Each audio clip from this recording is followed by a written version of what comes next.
नमस्कार प्यारे बच्चों, आप सभी का रोक गोल्ड एकेडमी ई क्लासेस में स्वागत है।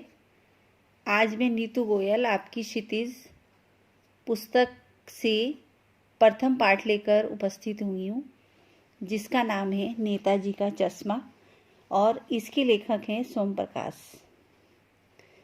आइए सबसे पहले नेताजी के चश्मे की कहानी का सार देख लेते हैं। नेताजी का चश्मा देशभक्ति से परिपूर्ण कहानी है बच्चों, जिसमें देश के नागरिकों को विकास के कार्य करने तथा देशभक्ति एवं देश प्रेम की भावना को जगाने की प्रेरणा दी गई है। बच्चों, यह कहानी शुरू होती है एक छोटे से कस्बे से। कस्बा ज़्यादा बड़ा नहीं था।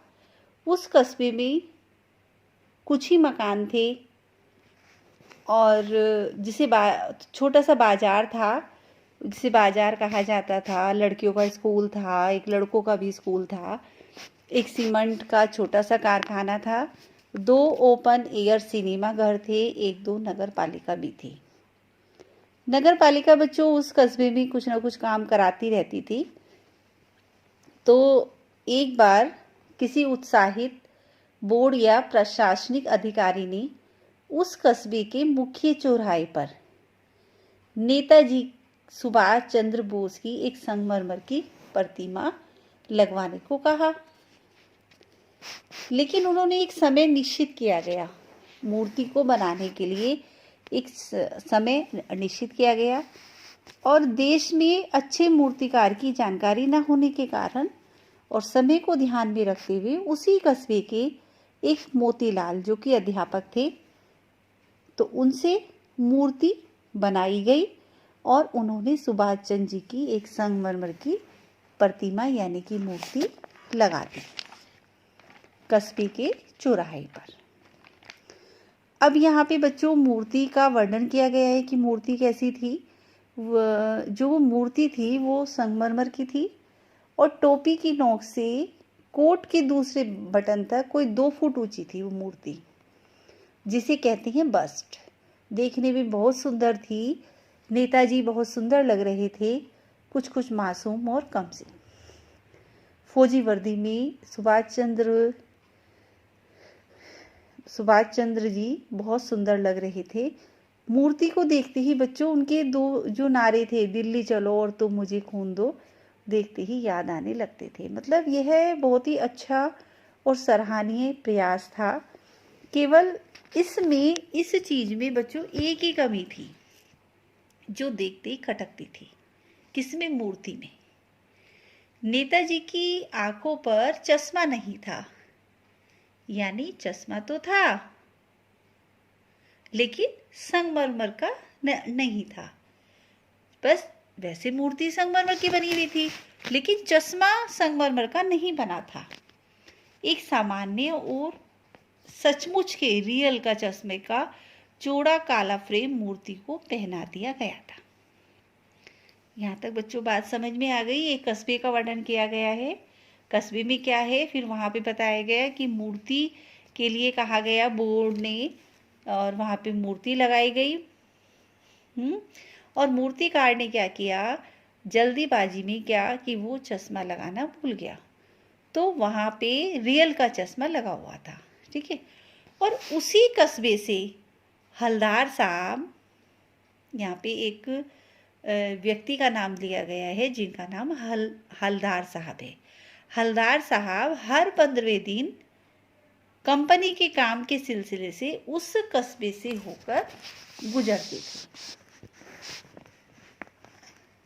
हलदार साहब जब पहली बार इस कस्बे से गुजरे और चौराहे पर पान खाने उतरे, तो उन्होंने देखा कि वहाँ पे मूर्ति है नेताजी की और चश्मा रियल का लगा हुआ है। संगमरमर की मूर्ति है और चश्मा रियल का लगा हुआ है।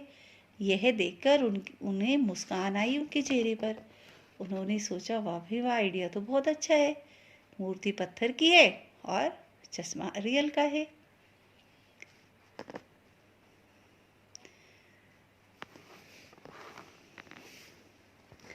और वो इस चीज़ को देख के और बड़े खुश होते और क्या सोचते कि वाकई में भाई लोग बागों के मनों में अभी देश प्रेम की भावना बनी हुई है कि ये कि आइडिया बहुत अच्छा है। मूर्ति कपड़े नहीं बदल सकती तो क्या हुआ, चश्मा तो बदल सकती है। अब हलदार साहब रोज निकलते उधर से और देखते, कभी मोटे फ्रेम वाला चश्मा लगा होता था उस पे मूर्ति पे। जब भी उन्हें 15वें दिन काम होता तो वो उस कस्बे से निकलते ही थे, तो उस मूर्ति को देखते, कभी वहाँ पे मोटे फ्रेम वाला चश्मा होता, कभी चकोर वाला होता, ऐसे बदलते रहते थे। एक दिन उनकी उत्सुकता बढ़ गई, उन्होंने उनसे रहा नहीं गया और उन्होंने बराबर में जो पान वाला बैठा हुआ था मूर्ति के बराबर में, उससे जाके पूछा कि, और उसने पूछा कि ये मूर्ति पे रोज नए नए चश्मे लगे रहते हैं भाई, क्या बात है। पान वाला बड़ा खुश मिजाज था, उसने कहा यह काम तो कैप्टन चश्मे वाले करता है, कि मूर्ति पे जो चश्मा रोज बदल जाता है ये काम तो कौन करता है, कैप्टन चश्मे वाला करता है जो चश्मे बेचता है। ग्राहक को मूर्ति पर चश्मे लगा के दिखाता है और जैसा भी फ्रेम ना ग्राहक को पसंद आता है वैसा ही फ्रेम वो बना देता है। हलदार साहब ने पूछा कि पान वाले से कि बताइए रियल का चश्मा कहाँ है, तो पान वाले ने कहा कि मास्टर बनाना भूल गया होगा। हलदार साहब ने जाना कि मूर्ति के नीचे जो मूर्तिकार का नाम लिखा था वो एक अध्यापक था, कि हाँ वो जल्दबाजी में बेचारा मूर्ति का चश्मा लगाना भूल गया होगा क्योंकि टाइम उसके पास कम था। या लेकिन ऐसा भी हो सकता है कि पत्थर में पारदर्शी चश्मा कैसे बनाया जाए, कांच वाला यह तय नहीं कर पाया होगा, क्या कोशिश की होगी, असफल रहा होगा, या बनाते बनाते कुछ और बारीकी के चक्कर में चश्मा टूट गया होगा। तो हो सकता है फिट नहीं हुआ हो, तो कोई भी कारण हो सकता है। पर हलदार साहब ने फिर पूछा पान वाले से कि उनकी देशभक्ति को देख के कि भाई वाकई में इस कैप्टन के अंदर देशभक्ति है, चश्मे वाले के अंदर देशभक्ति है, कि उसने देखा मूर्ति पे चश्मा नहीं है और चश्मा लगा दिया। उसने फिर पान वाले से पूछा कि ये जो कैप्टन है, क्या ये चश्मे वाला जो कैप्टन है ये नेताजी का साथी है या आज़ाद हिंद फौज का भूतपूर्व सिपाही है? भूतपूर्व सिपाही है। पान वाला नया पान खा रहा था, उसने कहा कि मुस्कुरा के बोला साहब वो लंगड़ा क्या जाएगा फौज में, अरे देखो वो आ रहा है, आप उसी से बात कर लो, फोटो वोटो छपवा दो उसकी। कहीं उसने उसका मजाक बनाया जो कि हलदार साहब को बिल्कुल नहीं अच्छा लगा कि भाई एक देशभक्ति का काम कर रहा है एक व्यक्ति और दूसरा आदमी उसकी मजाक बना रहा है। तो बच्चों जो ये कैप्टन था वो चला आ रहा था, वो एक बहुत बूढ़ा मरियल सा लंगड़ा आदमी था जिसके सिर पर गांधी की टोपी लगी हुई थी और आंखों पर काला चश्मा लगाए हुए था। एक हाथ में एक छोटी सी संदूची और दूसरे हाथ में एक बांस पे टंगे हुए बहुत सारे चश्मों का स्टैंड था। तो वो फेरी करता था और अपने चश्मे बेचता था। तो उसने वहीं पे मूर्ति के पास आकर उसने अपना चश्मे वाला स्टैंड खड़ा कर दिया और मूर्ति पर चश्मा लगा के देख रहा था कि कौन सा चश्मा फिट बैठ रहा है। बच्चों यहाँ पे ये पता चलता है, यहाँ पे ये शो हो रहा है या ये दिखाना चाह रहा है लेखक कि हर व्यक्ति को देशभक्ति दिखाने का अधिकार है और वो छोटे से छोटा कार्य करके भी, मतलब छोटे से छोटा कार्य करके भी अपने हिस्से की देशभक्ति प्रकट कर सकता है।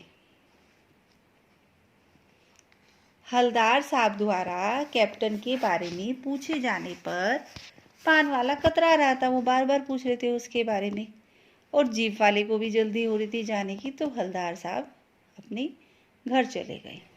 2 साल तक हलदार साहब अपने काम के सिलसिले से उस कस्बे से गुजरते रहे और नेताजी के बदले हुए चश्मे को देखते रहे, कभी गोल चश्मा, कभी चकोर, कभी लाल, इस तरह से, और बड़े खुश हो जाते थे उस क्षण को। एक बार क्या हुआ, जब वो निकले तो बच्चों, मूर्ति के चेहरे पर कोई भी चश्मा नहीं था। उस दिन पान वाले की दुकान भी बंद थी, चौराहे पे अधिकांश दुकानें बंद थी। अगली बार भी मूर्ति की आंखों पर चश्मा नहीं था। हलदार साहब ने पान खाया, उतरे और पान खाया और धीरे से पान वाले से पूछा, क्यों भाई, क्या बात है, आज तुम्हारे नेताजी की आंखों पर चश्मा नहीं है? पान वाला उदास हो गया। उसने पीछे मुड़ के आंखों से आंसू पोंछते हुए कहा, साहब, कैप्टन मर गया है। हलदार साहब 1 मिनट चुप खड़े रहे और बिना कुछ बोले जीप में आकर बैठे और रवाना हो गए। बच्चों, यहाँ पर कहीं ना कहीं पान वाले के मन में भी देशभक्ति की भावना थी। उसे भी बुरा लग रहा था इस बात का कि कैप्टन मर गया है। और हलदार साहब भी बार बार सोचते रहे कि मनुष्य के अंदर देशभक्ति है, और उन्हें बड़ा दुख हुआ कि एक देशभक्त आज दुनिया से चला गया। तो मतलब फिर वो, उनका मन दुखी था और वो ये सोचते थे कि अब उस पर कोई लगाने वाला, अब मूर्ति पे चश्मा लगाने वाला कोई नहीं मिलेगा। 15वें दिन साहब को फिर वहीं उसी कस्बे से जाना था, और कस्बे में सुभाष चंद्र की, वो सोच रहे थे कि वहीं से जाना है मुझे, और सुभाष चंद्र जी की मूर्ति भी लगी होगी, लेकिन वहाँ पे चश्मा नहीं लगा होगा। तो वो अपने मन को समझा रहे थे कि मतलब कि वो मूर्ति की तरफ नहीं देखेंगे, क्योंकि उन्हें बुरा लगेगा, वहाँ पे वो कैप्टन की याद आएगी, वो है नहीं और ना चश्मा लगा होगा। तो उन्होंने अपने ड्राइवर से भी कह दिया कि चौराहे पर अब रुकना नहीं है, आज बहुत काम है, मुझे आगे ही जाना है। जैसे ही वो उस मूर्ति के सामने से निकले, हलदार साहब आंखों से मजबूर थे, आदत से मजबूर थे। उन्होंने मूर्ति की तरफ, उनकी नज़र पड़ी गई, और जैसे ही पड़ी तो देखा, वो चीखे एकदम से, गाड़ी रोको। और गाड़ी अपनी स्पीड पे जा रही थी, उसमें ब्रेक लगे, बहुत तेज से आवाज़ हुई, और उन्होंने देखा, मूर्ति के पास जाके वो खड़े हो गए। उन्होंने देखा वहाँ पे सरकंडे का चश्मा लगा हुआ था। सरकंडे होता है बच्चों, बच्चे ना खेल खेल में एक वो होती है, पत्ती सी होती है, उससे चश्मा बना दिया, उससे बना होता है, वो बच्चे खेलते हैं आपस में। तो उन्होंने देखा मूर्ति की आंखों पर सरकंडी से बना हुआ छोटा सा चश्मा रखा हुआ था, जैसे बच्चे बना लेते हैं। हलदार साहब वो और भावुक हो गए और उनकी आंखें भर आई। तो वो सोचने लगे मन ही मन में कि आज भी राष्ट्रभक्तों के लिए मन में सम्मान कम नहीं हुआ है, और राष्ट्रभक्ति आने वाली पीढ़ी में बाकी है। ये चश्मा बच्चों के द्वारा लगाया गया था। ये सोच के वो और भी ज़्यादा भावुक हो गए और सोचने लगे कि अभी हमारी आने वाली पीढ़ी राष्ट्र के लिए सम्मान की भावना रखती है।